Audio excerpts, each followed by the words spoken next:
most people that succeed aren't really, it's measured by their failures.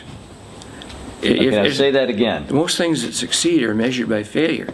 And it isn't a failure, although the world may call it a failure, it isn't a failure if I've discovered this doesn't work and I move some other options. I don't keep trying to redo this thing, it fails over and over again. I instead find a different way of approaching it and find I move closer to success. And if a failure is never a failure, if you've learned from it and learned your strengths and your limitations. How important is failure in anyone's success? Well, when we interviewed teachers, and I got on the internet some, I always like to measure. They would always come in with, because they want to be hired, they come in with this story of how fantastic they were, with still maintain a certain amount of realness. Well, what happened? Tell me something about what you did that failed miserably. Just failed miserably, and how you adjusted to that. That's more important than, because everybody that does anything. I mean, if you aren't doing something you don't have a solid chance at failing at, you really have not really stepped up. You aren't challenging yourself very much. You aren't challenging yourself very much. I don't care what role in life you have. If you are never being put to a point where you might fail, that's what's exciting, as a matter of fact, to go get something and you have a real good chance of failing and you succeed. But if you didn't succeed, how can you alter the approach to maybe change that and get better results when doing it differently?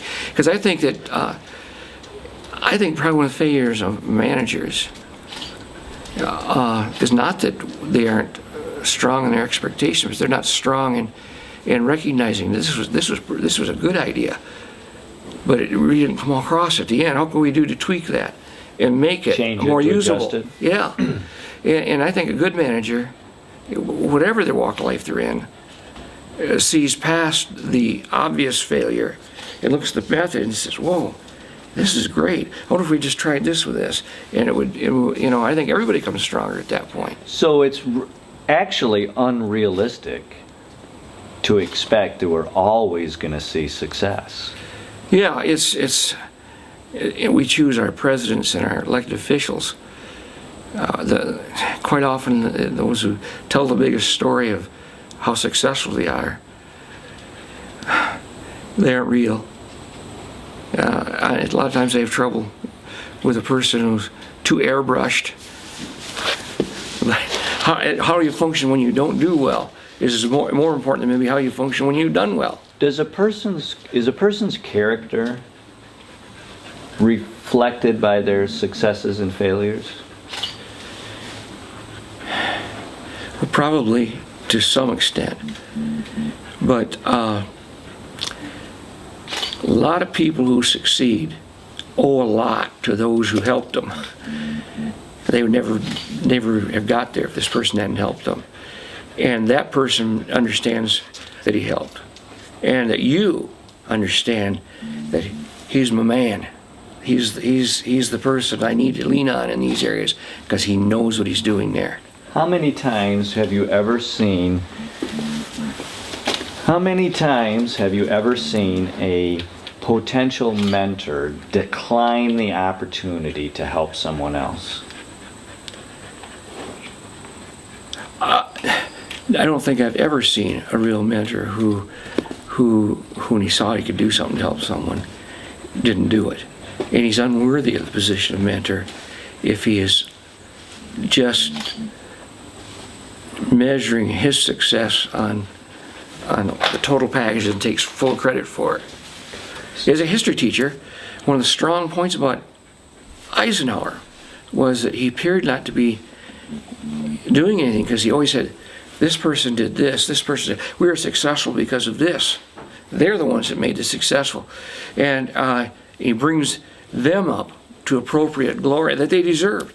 And the ultimate end is he became seen as a great military leader partly because he could look at Stalin straight in the face and said, we never could have pulled off World War II successfully if it hadn't have been that your amazing ground forces supersede any other nation in this world.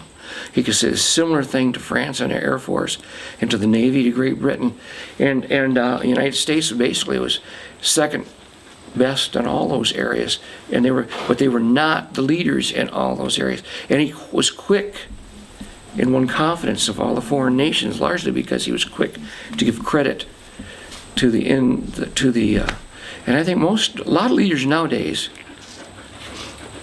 and maybe that's showing my age, but a lot of leaders take all the credit.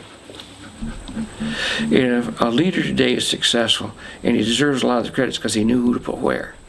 So really, it isn't the leader that really should always. I mean, it's nice. And at some point, the figurehead leader does need to be the point person that takes the credit, or takes the. But he also understands how fallacious that is. That he's there not only because the fact he's a good manager is reflected in that he knows who to place where, and then when they succeed, he defers to others. And that's as good as it doesn't replace a paycheck, don't get me wrong, but there's something good about being in the presence of a man or a woman who understands that any success they had was because of these people who did it to me and did it for me and made me see what I needed to see when I didn't even notice it.